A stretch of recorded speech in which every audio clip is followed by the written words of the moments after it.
Does Jaxson Stauber's extension mean waving goodbye to another goaltender in the Utah organization? We'll discuss on today's Locked On Utah Hockey Club podcast.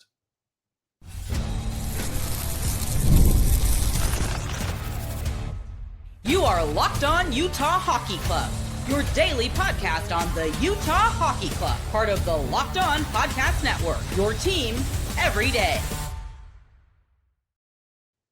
Hello, everyone. Welcome in. I'm Tom Callahan, veteran NHL voice, and as always, joined by longtime team analyst Robyn and Leaño. We are the dynamic duo that brings you the Locked On Utah Hockey Club podcast each and every single day.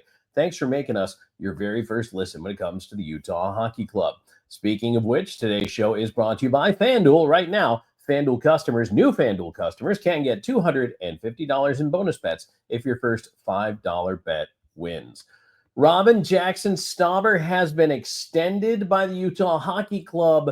Does this mean waving goodbye to another goaltender in the organization? We're going to talk about it. And you know what? I'm going to bring up a goaltender that I don't think people think I mean. So I'll explain that in a minute as well. But first of all, Stauber's extension, well-deserved. And, for the guy who's got the first shutout in team history, I mean, emotionally, sentimentally, I was rooting for him to stick around. Oh, yeah, absolutely. I think a lot of us were rooting for him. Like, we really wanted to see Stauber play for a little bit down that stretch when Veggie went on, like, whatever, what was it, like 25 straight games or whatever, before they finally put in, not Stauber, but Villalta, which kind of was it really, we thought kind of was an interesting choice. But I mean, I guess if you add in that maybe Tucson wanted Stauber to or they wanted to send Stauber back down to Tucson for that playoff push or whatever it was. But it was interesting to see exactly how that, how it all went down. But yeah, no, I'm happy for Stauber. I'm glad he's going to stick around for a little bit. See him wear a very likely a Tucson jersey for at least one more season. So two-way deal, 2-year extension for Stauber, and it's not breaking the bank. Utah doesn't necessarily. It's an AAV of $775,000 in the NHL, $350 in the American Hockey League. It's a good AHL salary, and it's a league minimum NHL salary. So you're not really killing yourself on that one. And Robyn, the Utah goaltending situation becomes interesting through the lens of a couple of different things. Number one, Connor Ingram is a question mark and could be a long-term question mark. They still have a year left on his deal. Obviously, everything is on pause while he's in the NHL's assistance program. And as the team said at the end of the year, the media days, they don't have any contact with him when he's in the program. So they just trust that he's in really good care, but they don't necessarily hear from the player. So that question mark remains. And then, of course, you've got a bunch of goaltenders coming up, a bunch of young names. We know that, Veg has been extended. He's going to be the man here for the next several seasons. Sometimes, Robyn, and I've seen it in other organizations, that may flush a couple other guys out of the system. And I kind of wondered, I'll be honest, I wondered if Stauber might have been one of them, but now we know he won't be. So there's some other question marks lingering out there. There really is some other question marks lingering out there because those that have I've been following this team for a lot longer. Maybe you are still a remnant Arizona Coyotes fan, kind of jumping on and just want to follow how good Utah's doing, whatever it might be. But there are really, I'll even put it this way, outside of the four the four names we've kind of already said, there actually are, I think, 4 more in the that are truly in the quote depth chart for the Utah Hockey Club, and the other, these 4 are very seldomly even talked about. Yes, and those who are wondering, looking at the goaltenders a little further down the pipeline, you've got Villalta and Stauber, who are both on identical $775,000 NHL salaries for 25-26. And then Villalta's a UFA. Anson Thornton is $795,000, $556 at the pro level. RFA 26-27. And do you guys remember Joseph Kozanosh? He is still technically hanging around the Utah orbit, although this past season was an RFA year, next season's a UFA year. So I don't hold out any hope that, well, maybe someday, maybe he does come back. Who knows? But really the question, Robyn, for me is you've got Villalta, who has one more year now, and that kind of appears to be your AHL pair, right? Because you have a college goaltender who now, this is my question mark. What are you going to do if you are the Utah Hockey Club? He's only 20 years old, but Michael Rabel is now apparently going back for a junior season at UMass. Could go back for a senior season. That would cover both years in Stauber's contract, unless they're planning to let Villalta go. Robyn, here's the thing. I've seen it happen before. Cal Peterson has done this. A couple other players have done this. If you go back in and you stay unsigned long enough, or you don't make the team, you become a free agent. That's right. You do become a free agent, and that's kind of what there's going to be a lot of eyes on, right? Now that and I think, to me, that's kind of one of the things that I was thinking at least first when seeing Stauber's extension, is saying, okay, this means that it means that we already know that Rabel is going back for his junior year, but it's what's going to be happening in the years beyond, because next summer is when Utah really needs to start negotiating with Rabel to be able to figure out, hey, do you want to play here? We'll figure out a deal, get you your ELC, see what we can do, because we want to keep your rights. And that's I'm sure they'd like to have him playing in the organization, not playing for UMass. Oh yeah, absolutely. It certainly would be a nice thing to have. I mean, Rabel, because there are two goalies in the system who were drafted in the I think what was that, the 2023, or had to go back in years here. I think we had 2023 draft, who were eligible for who got drafted by the then Arizona Coyotes. Thielen was also picked in 2023. Melker Thielen. Part of me also wonders, okay, maybe Thielen was the next choice. Let's say if something doesn't happen with Rabel or whatever it is.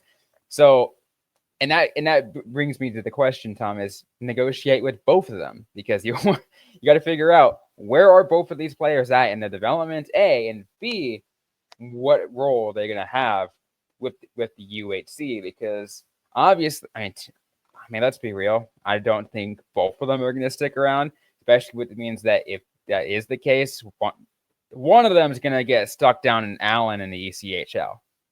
Right. And to further complicate things, Robyn, we bring this whole vicious cycle back to the top. A lot of this hinges on Connor Ingram, because if Ingram is back in time for the 25-26 NHL season, he will start as the backup to Veggie, and that'll be your tandem. But if he's not back for one reason or another, he'll start the season on IR, and then you bring up either a Villalta or a Stauber, which you can figure out from training camp. Who do you feel is better? Mm-hmm. And then just not play them the whole time they're up.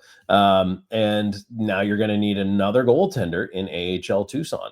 That's a very real scenario. That is a very real thing. I know there's folks out there that, oh, it's fine, Ingram will be back by then, he'll be back. We don't know that. We do not know that. There is no guarantee that he ever plays another game. So I think you have to be making contingency plans right now.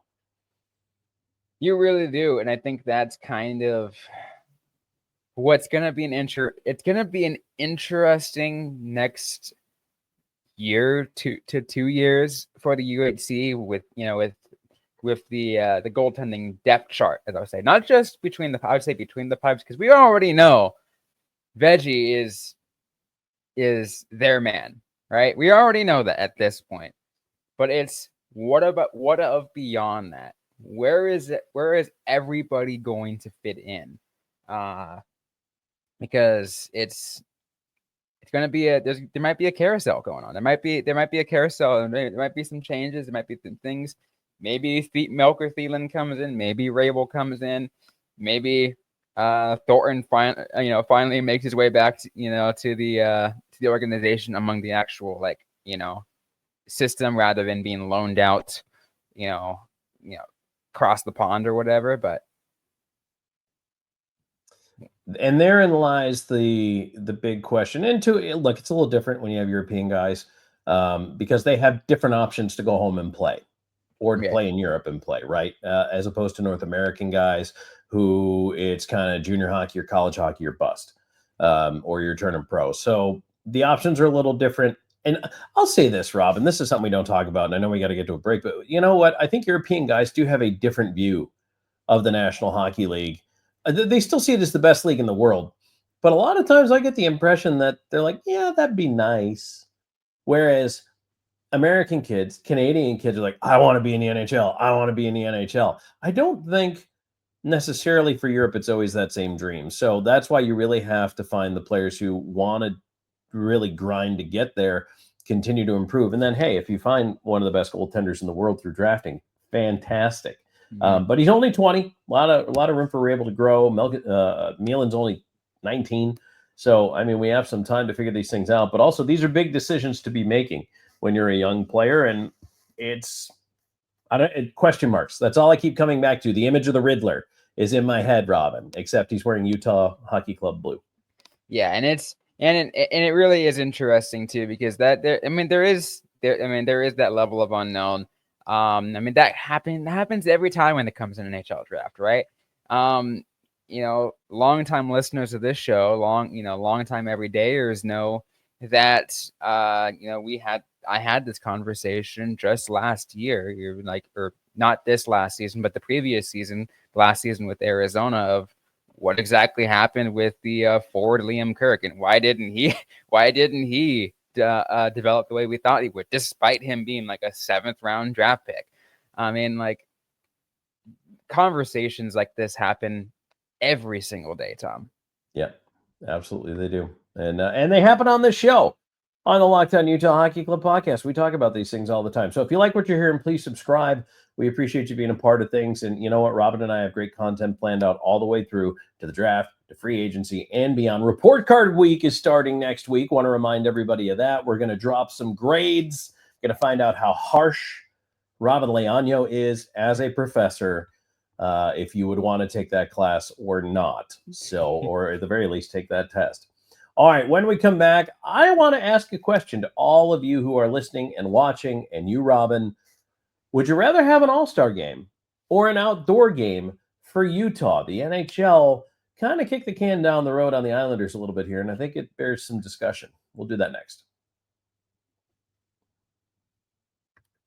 And today's show is brought to you in part by FanDuel. Well, it's NBA playoff time, and FanDuel is giving new customers an incredible way to get in on the action. So right now, when you join FanDuel and place your first $5 bet, you'll get $250 in bonus bets if your bet wins. I love how FanDuel makes it easy to throw those bets in, pick your favorite team, dive into the player props, and whatever you want to do. And if you're, again, I like to kind of get into some of the niche stuff, but sometimes there's value to be had in places like trying to figure out steals, assists, triple-double, whatever. And then not only are there all these ways to bet your favorite players and the props that go with them, but after the game tips off, what you can do is you can combine those live prop bets into a same game parlay, and that gives you a chance to win really big. So don't miss out. Head to FanDuel.com and claim your $250 in bonus bets today.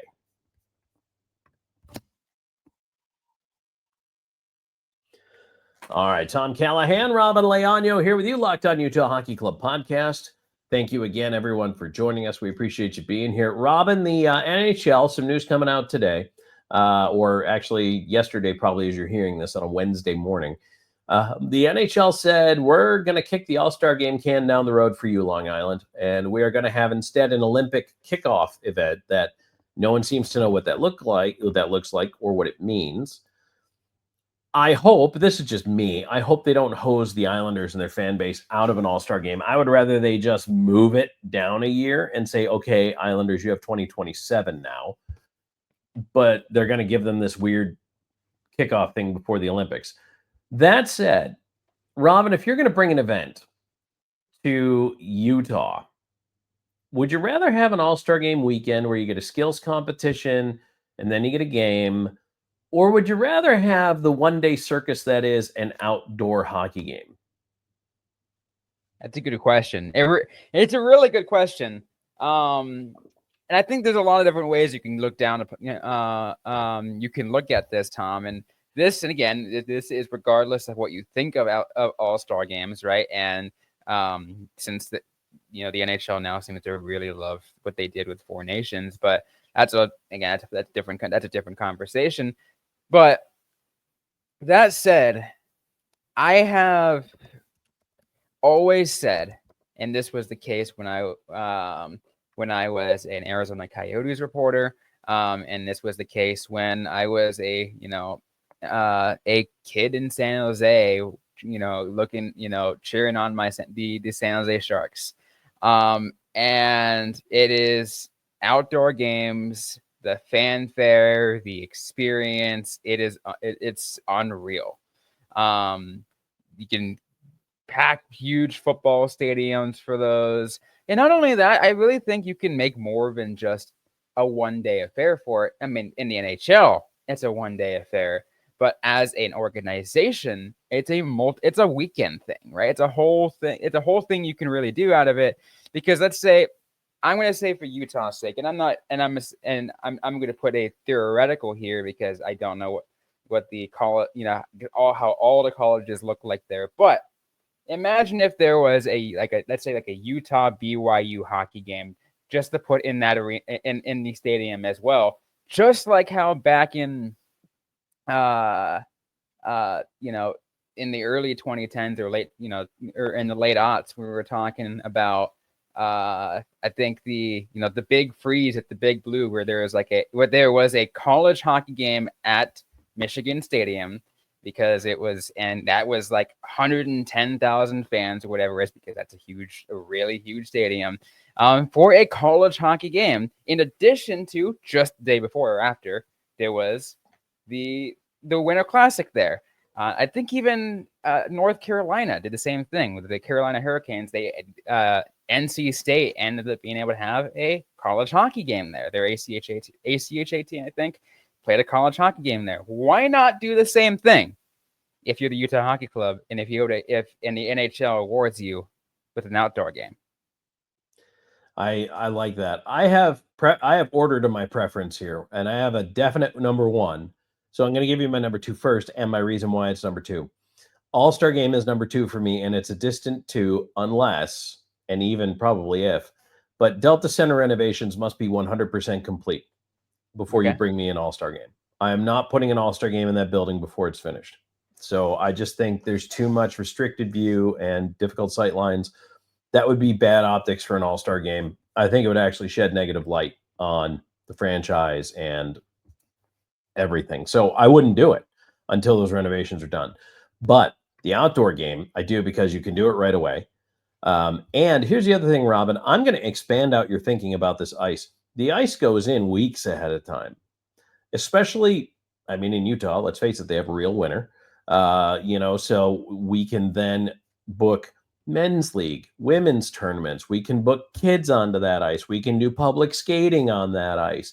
You can do some college hockey on that ice, but you could also maybe invite the Grizz as an olive branch across town with the ECHL to come out and play an outdoor game. There's so much you can do to make it happen for a week easily ahead of that. You could even bring the Roadrunners up. Hey, the AHL had an outdoor classic. They have, yeah. They absolutely have. They've done it. I think the one I remember vividly was they had an outdoor classic in Bakersfield, and it was raining, and it was like you could just see the skates just sloshing around, and it was like, I don't know why that's a whole thing, but you're right. You can do that. You can do, let's say, let's say like Utah versus Colorado. Let's say it's like all like rivalry or something like that. So you have Utah versus Colorado. You can get Tucson versus San Diego. You can do the Grizzlies versus Idaho or the Tahoe Night Monsters or whoever you want to be in that area. All from the that area, right? The Mountain West area, seeing what you can do to make out of it. So, folks, what do you think? Let us know. Would you rather have an all-star game? Would you rather have an outdoor game? And eventually, I'm sure Utah will get both. But you can only pick one. Which one are you picking and why? So let us know in the comments below. Also, you can reach out to us on social media and let us know. Robyn and I are firmly convinced we're going to play outside. Hey, a whole week of activities at a Red Geico Stadium. Give it to me. That would be a lot of fun. That really would be cool. I would want to skate on that ice. If there were like an open skate, a public skate, even drop-in hockey, I'd be out there. I'll dust off the blades for that one, Robyn. I will reach out to some my pen pals over at the Utah Howl to skate on a game with them or whatever it is, That would be awesome. That would be really, really cool. So, all right. The NHL coaching carousel continues to spin. Another one bites the dust. And, well, we're going to talk about Utah's coaching situation as well here as part and parcel of this discussion. But it's not quite the NFL's Black Monday, but it's close. A lot of jobs are open right now. So we shall discuss in a moment. More coming your way.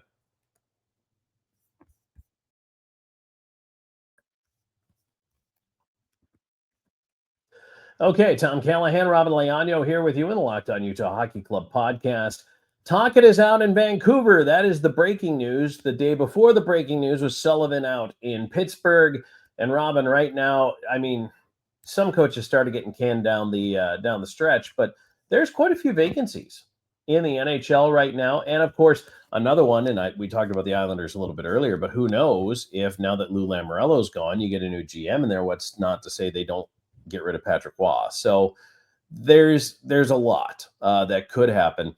Robyn, are you convinced at this point that there's no other moves to be made for the Utah Hockey Club? They really didn't do much as far as trying to restructure things. They're pretty content, it appears, with Andre Tourigny and his staff that was retained. Yeah, I don't think there's going to be much movement on the Utah side. No matter what my thoughts have been about some of the coaches and what their performances might look like. Again, I'm not inside the locker room. I can't really, I can't tell you that stuff, or inside the coaches room, I should say, rather. So it's hard to say, but again, I guess but with the exception of that, there is not going to be much movement. There might be, let's say, like a development coach shifting around, or a video coach shifting around. And I mean, that happens a lot, but like in this higher level, like the associate head coaches, the head coach, or any other major like coaches who take care of like power, special teams or defense or whatever, like we're not going to see any changes, at least not this offseason. So the other jobs that are open right now: Ducks, Bruins, Blackhawks, Rangers, Flyers, Kraken, and now, as I mentioned, also the Canucks. So, Robyn, out of all of those, is there a job that you think would be worth taking? Like, let's say you're a Utah assistant, and someone might want to have a conversation with you. Are any of those? And look, Bruce Boudreau said it the best the other day on SiriusXM Home Ice. He said, look, there's only 32 of these jobs. If anybody offered me one of them right now, I would take it, and I would be honored to take it. So I think there's probably a lot of people who look at it. But, I mean, as far as situations, anything better than another? It's interesting because for me, I feel like there are two that you can easily say would be enticing places because of the prospects, but you can also spin that around and say that will instantly put you on a hot seat because because the expectation is you need to make those prospects, these specific prospects, superstars, or need to and help them turn around the franchise.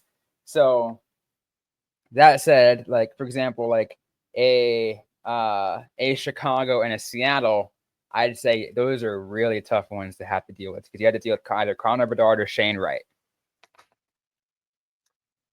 New York and Boston can be pressure cooker situations. I think the Yes. Rangers would be harder because they kind of fell apart out of nowhere, and they still have a lot of money tied up in guys. So their expectation is whoever comes in is going to push them right back into the playoffs. The Bruins, on the other hand, have basically thrown their hands up in the air, said, we're paying for our Stanley Cup now. And so you get a rebuild there. I think the Ducks job is one that's kind of flying under the radar here. You're right. It is. Go ahead. I want to hear your reason. So number one, the West is tough to begin with, but the Ducks have been a team. And remember a couple of years ago when it all seemed to be coming together for Anaheim and we were all very impressed. Everybody was on the Troy Terry train. You know, we really I bought into the Ducks too. I said, man, they're going to be really good. And then all of a sudden they just couldn't win games, but they hung on to John Gibson, and I still don't understand that one. I've never seen a franchise more stubborn about not rebuilding, even though they're clearly rebuilding. But I think if you're in Anaheim now, you go in, you begin a new cycle. Number one, it gives you some time to build because you're not expected now at this point. I think the Ducks have admitted, okay, we're not a playoff team. But number two, I think for a long time, the Ducks have had a pretty darn good pool of talent. And I think that they do have a great young goaltender, which is so important. And I think that they do have scorers. They can put pucks in the net, and they just need to learn to take care of their own end. So you're not – we've seen it with Utah, right? I mean, you don't want to burn your own goaltender out. It's awesome when they give you 42 saves, but I don't want that every night. I don't want to win 2-1 with a 40-save performance. I would like to win those games comfortably 4-2, 5-2, and have 25 saves from my goaltender.